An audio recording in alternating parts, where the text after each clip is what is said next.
ఉప ముఖ్యమంత్రి పవన్ కళ్యాణ్ ఒట్టి మాటలే చెప్తారా? కేవలం పబ్లిసిటీ కోసమే ఆయన హంగామా నడుస్తుందా? ఇలాంటి అనేక ప్రశ్నలు ఇప్పుడు ఉదయిస్తున్నాయి. 2024 నవంబర్లో Pawan Kalyan seize the ship అంటూ కాకినాడ పోర్టుకెళ్ళి చాలా పెద్ద హంగామా చేశారు.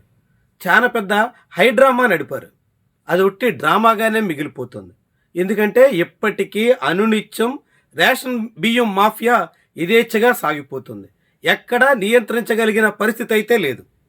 పవన్ కళ్యాణ్ మాటలను బట్టి 2019 నుంచి 24 వరకు రేషన్ బియ్యం మాఫియాలో వైఎస్ఆర్సీపీ నాయకులు దందాకి పాల్పడితే భారీగా అవినీతికి కారణమైతే, మరి ఇప్పుడు 2024 నుంచి ఈనాటి వరకు రేషన్ బియ్యం యథేచ్ఛగా దందా సాగుతున్నప్పుడు ఎవరు కారకులు?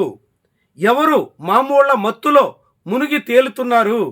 ఎవరు ఆ రేషన్ బియ్యం దందాలో భాగస్వాములుగా ఉన్నారు? అప్పుడు అధికార పక్ష నేతలు అడ్డం దిడ్డంగా మేసేస్తే మరి ఇప్పుడు మేస్తోంది ఎవరు? ఇప్పుడు మేతగాళ్ళు ఎవరో పవన్ కళ్యాణ్ ఎందుకు మౌనంగా ఉంటున్నారు? సీజ్ ద షిప్ అంటూ ఒకరోజు హడావిడి చేసి ఆ తర్వాత చేతులు దులుపుకుని ఈనాటికి కూడా అదే కాకినాడ పోర్టు నుంచి యథేచ్ఛగా బియ్యం తరలిపోతుంటే ఆయన ఏం చేయగలుగుతున్నట్టు అనే ప్రశ్న ఉదయిస్తుంది. తాజాగా 65 లక్షల రూపాయల సుమారు విలువ చేసే రేషన్ బియ్యం తరలిస్తుండగా పోలీసులు పట్టుకున్నారు.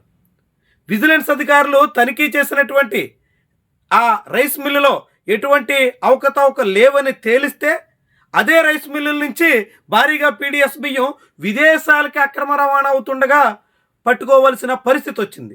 అంటే ఎవరు ఈ మొత్తం దందాకి మూలకారకులుగా ఉన్నారు? ఎవరి కనుసన్నల్లో ఇదంతా సాగుతోంది అనేది జనసేనాని చెప్పాల్సినటువంటి సమాధానం. ఇప్పుడు పౌర సరఫరాల శాఖకు మంత్రిగా జనసేన పార్టీ నాయకుడే ఉన్నారు. నాదెండ్ల మనోహర్ నేతృత్వంలోనే ఇప్పుడు మొత్తం రైస్ మిల్లులు, రేషను, ఇతర వ్యవహారాలన్నీ సాగుతున్నాయి. మరి ఇప్పుడు దందా సాగుతుంటే ఎవరు వాటాలు గుంజుకుంటున్నట్టు, ఎవరు భారీగా లబ్ధి పొందుతున్నట్టు, ఎవరు ముడుపులు సేకరిస్తున్నట్టు ఈ విషయం పవన్ కళ్యాణ్కి బాగా తెలిసి ఉండాలి. ఎందుకంటే ఆయన రేషన్ బియ్యం అక్రమ రవాణా అడ్డుకోవాలి, లేకుంటే టెర్రరిస్టులు కాకినాడ పోర్టు ద్వారా ఆంధ్రప్రదేశ్కి వచ్చేసే ప్రమాదం ఉంటుంది అంటూ కలత చెందారు. మరి ఇప్పటికీ అదే కాకినాడ పోర్టు నుంచి అదే రేషన్ బియ్యం యథేచ్ఛగా తరలిపోతుంటే ఆయనకి ఎందుకు పట్టడం లేదు అన్నది పెద్ద ప్రశ్న. ఇన్నాళ్ళుగా రేషన్ బియ్యం అక్రమంగా తరలించుకుపోతున్న పవన్ కళ్యాణ్ మౌనంగా ఉంటున్నారంటే, ఒకటి ఆ రేషన్ బియ్యం స్మగ్లర్లతో ఆయన రాజీ పడైనా ఉండాలి, కాదంటే ఇక ఆ రేషన్ బియ్యం సరఫరా తాను అడ్డుకోలేను అని చేతులు ఎత్తేసైనా ఉండాలి. ఒకటి చేతగాంతనమా, లేదంటే అవినీతి అక్రమాల్లో ఆయన భాగస్వామిగా తేలిపోవడమా? ఏ కారణంతో ఈ రేషన్ బియ్యం దందాకి పవన్ కళ్యాణ్ అడ్డుకట్ట వేయలేకపోతున్నారు అన్నది సమాధానం చెప్పాల్సినటువంటి అంశం. మొత్తంగా ఆంధ్రప్రదేశ్లో జనసేన పార్టీ నేతృత్వంలో ఉన్నటువంటి పౌర సరఫరాల శాఖ కార్పొరేషన్ చైర్మన్ ఇవన్నీ యథేచ్ఛగా రేషన్ బియ్యం అక్రమ రవాణాలో కళ్ళప్పగించి చూస్తున్నటువంటి నేపథ్యంలో అందరి వేళ్ళు ఇప్పుడు పవన్ కళ్యాణ్ వైపే చూపిస్తున్నట్టుగా కనిపిస్తోంది. అప్పట్లో ద్వారంపూడి చంద్రశేఖర్ రెడ్డిని రేషన్ బియ్యం మాఫియాగా చిత్రీకరించిన జనసేన పార్టీ శ్రేణులు ఇప్పుడు మాఫియాకి నాయకుడు ఎవరని చెప్తారు? ఇప్పుడు మాఫియాలో అసలు సూత్రధారి పాత్రధారి ఎవరన్న దాని మీద ఏమంటారు అన్న ప్రశ్నలు కూడా జనాల నుంచి వినిపిస్తున్నాయి.